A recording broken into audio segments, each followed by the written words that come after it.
In 2019, WeWork was valued at $47 billion. It promised to forever change the way we work. But just a few months later, everything collapsed. A company that once promised a revolution in offices became one of the biggest startup failures in history. This is the story of how WeWork rose to global dominance and ended up in bankruptcy. WeWork was founded in 2010 in New York by Adam Neumann and Miguel McKelvey. Their idea was simple: turn boring office rentals into creative, vibrant, and flexible co-working spaces. Instead of long-term leases, startups and freelancers could pay as little as $45 a month and get access to free coffee, tea, and even beer on tap, fast Wi-Fi and office equipment, events, lectures, and community parties, 24/7 access to modern offices. WeWork wasn't just selling square footage, it was selling a lifestyle, a feeling of belonging to something bigger. And in the early 2010s, that felt revolutionary. Adam Neumann was born in 1979 in Israel. As a child, he struggled with dyslexia and couldn't read or write until the 3rd grade. He served in the Israeli Navy, then moved to the US in 2001 to study at Baruch College. But he never finished. Adam believed real business experience mattered more than a diploma.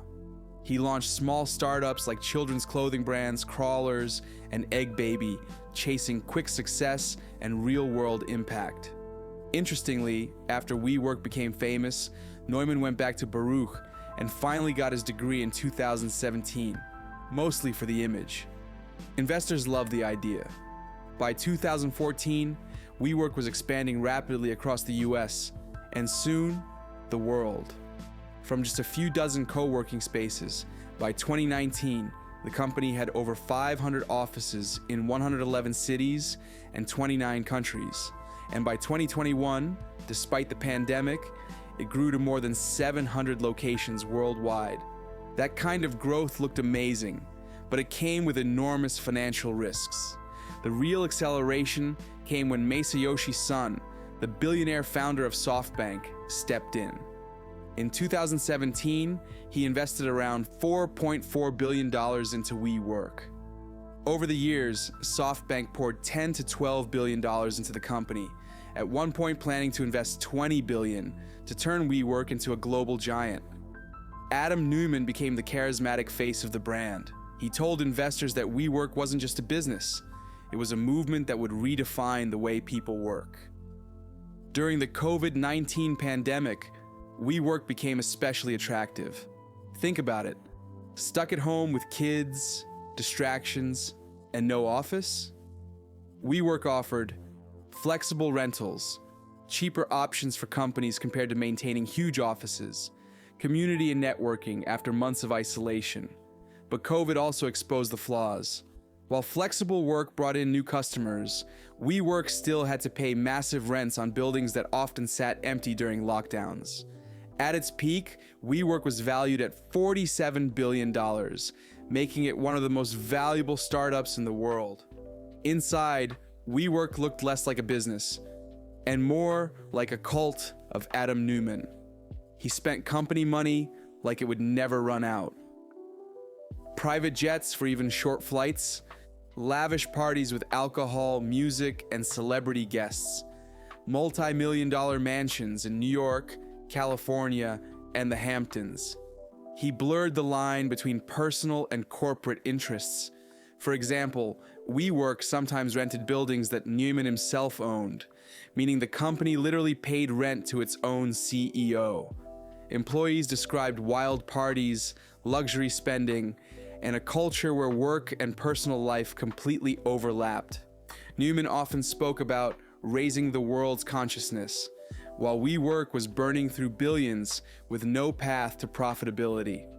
Investors began to see him less as a visionary CEO and more like a rock star partying with other people's money. In 2019, WeWork filed for an IPO. The world was waiting for its grand debut on the stock market. But once investors read the documents, they were shocked.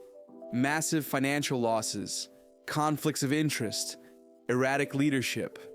The hype collapsed in just a few weeks. The IPO was canceled.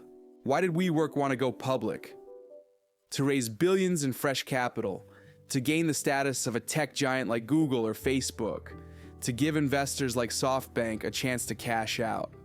For Adam, this was supposed to be his coronation as king. Instead, it became his downfall.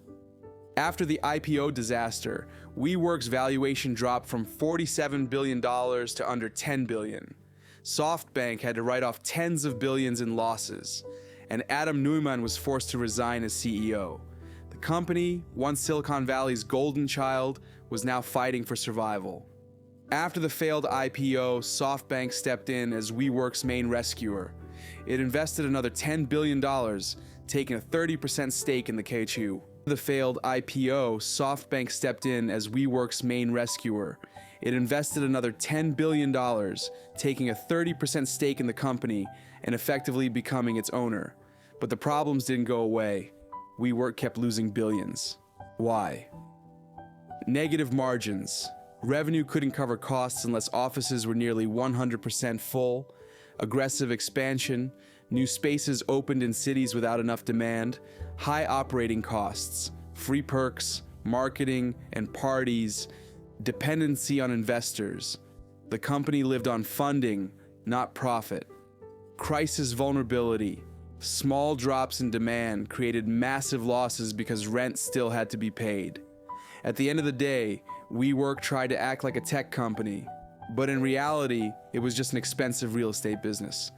And so, in 2023, after years of struggle, WeWork officially declared bankruptcy. The story of WeWork gives us powerful lessons. 1. Growth without profit is deadly. 2.